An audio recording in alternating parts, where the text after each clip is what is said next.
Le métier d'assistante de soins en gérontologie est un métier qui consiste à avoir une approche de l'accompagnement de la personne âgée complémentaire à celui de l'aide-soignante. Si je peux me permettre une petite métaphore, je dirais que l'aide-soignant, comme le musicien, va travailler le solfège, l'ASG, lui, va travailler sur l'harmonie et la mélodie. Ce métier nous permet de développer et de mener une réflexion gérontologique plus fine, qui tient compte de la singularité du résident dans le respect et la dignité de la personne. Il nous permet d'être fort de propositions dans la réalisation de projets personnalisés. Il nous permet en permanence d'être dans la créativité, la recherche de solutions et surtout donner du sens à l'accompagnement.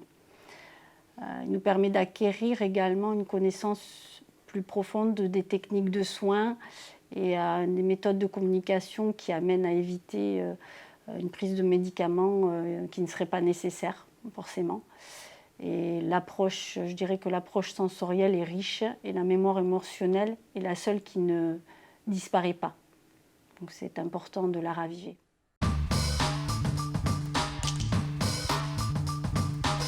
Alors pour moi, ce n'est pas un métier, mais une vocation. J'aime le contact avec les personnes que j'accompagne au quotidien. J'aime rechercher des solutions pour les apaiser au maximum, surtout que ce sont des personnes désorientées. J'aime échanger avec elles parce qu'elles sont une mine de savoir et de connaissances et très enrichissant pour nous et pour elles. Mon métier me demande des qualités d'écoute et d'empathie et de patience. Et je fais ce métier avec beaucoup de bienveillance afin de les accompagner et de les apaiser au maximum par des approches non médicamenteuses, des approches sensorielles et de créativité.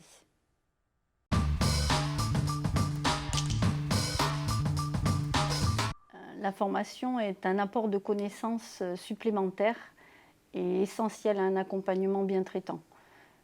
C'est aussi une rencontre avec des formatrices qui sont attentives, bienveillantes, inspirantes, passionnées et passionnantes. Exemple, une petite météo journalière qui vous oblige à observer et à apporter une première analyse. Je dirais, quoi de mieux pour aborder un accompagnement. Il y a aussi des temps d'échange essentiels, tellement enrichissants et apaisants, constructifs.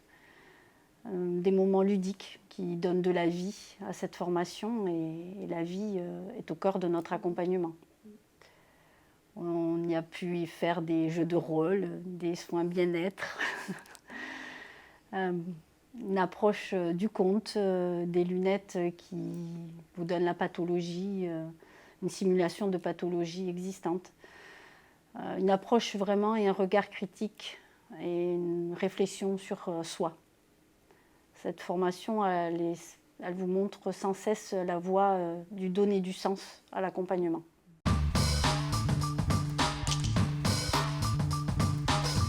Alors, la formation d'assistant de soins en gérontologie a été initiée par le plan Alzheimer 2008-2012. C'est une formation qualifiante, non diplômante, de 140 heures en discontinu, c'est-à-dire à raison de 2-3 jours par mois, sur une amplitude de 10 mois. Elle vise à qualifier les professionnels sur l'accompagnement très spécifique des personnes qui sont concernées par les troubles cognitifs majeurs, c'est-à-dire les pathologies de type Alzheimer et les démences apparentées. Alors, elle s'adresse principalement aux personnes qui sont détentrices des diplômes d'aide-soignant, d'aide médico-psychologique, d'accompagnant éducatif et social, d'auxiliaire de vie sociale. Et ce qui est très important, c'est que pour suivre la formation, il faut impérativement être en situation objectif de travail auprès de personnes concernées par ces pathologies. Et cela, soit à domicile, en EHPAD ou au sein d'unités spécialisées qui sont dédiées à l'accompagnement de ce type de personnes. C'est une formation qui peut être financée dans le cadre du plan de développement des compétences des entreprises, dans le cadre d'un financement personnel et à la marge d'un financement Pôle emploi. C'est une formation qui n'est pas accessible à l'heure actuelle au CPF, malheureusement. Et en tous les cas, il faut remplir un dossier d'inscription et avoir un entretien avec la coordinatrice pédagogique de la formation en amont, et notamment pour des parcours un peu particuliers ou singuliers.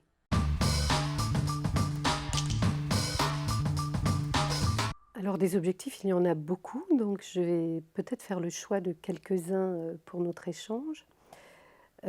Tout d'abord, je dirais que cette formation vise à porter un regard différent sur ces pathologies, non pas comme des figures monstrueuses ou terrifiantes de la mauvaise vieillesse, mais plutôt comme des façons différentes d'être au monde, qui rendent possible, en tous les cas, de vivre le plus dignement possible, jusqu'au bout, et en existant dans le regard de l'autre. Elle invite également à penser différemment.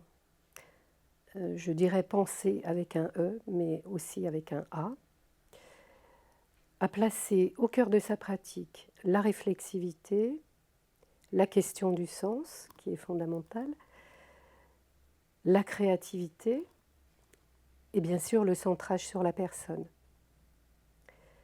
L'ASG sera donc capable de proposer un accompagnement, une aide, un soin, totalement ajusté à la singularité de la personne, avec pour outil des approches créatives, sensibles, sensorielles, non médicamenteuses, comme les approches snozélènes, le toucher-massage, les apports du conte ou la pratique de la validation dans la communication. Elle vise aussi et surtout à pouvoir établir avec la personne une relation d'empathie, attentive, sécurisante, afin de pouvoir prévenir, limiter, accompagner les troubles du comportement qui posent beaucoup de problèmes en ordre général. Oui, également de participer à l'élaboration du projet d'accompagnement personnalisé et à sa mise en œuvre sur le terrain.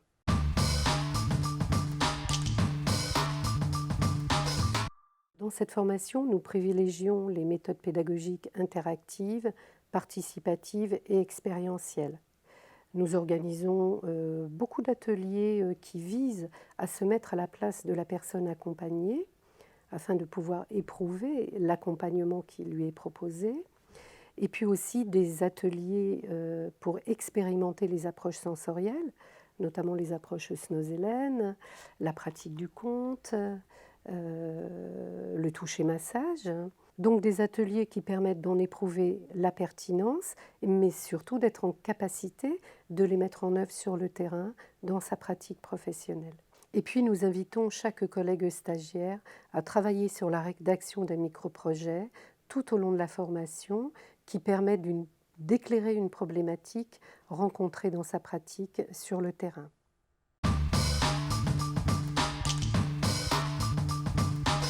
Le conseil que je pourrais donner serait que tout professionnel travaillant auprès de personnes atteintes de troubles cognitifs majeurs devrait faire cette formation pour éclairer certaines pratiques, ouvrir de nouveaux horizons et aller à la rencontre de l'autre. Moi, mon conseil, ce serait de garder à l'esprit qu'on apprend sans cesse et que je sais que je ne sais pas.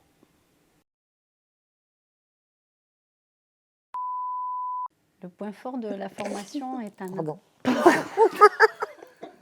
Ça va être compliqué.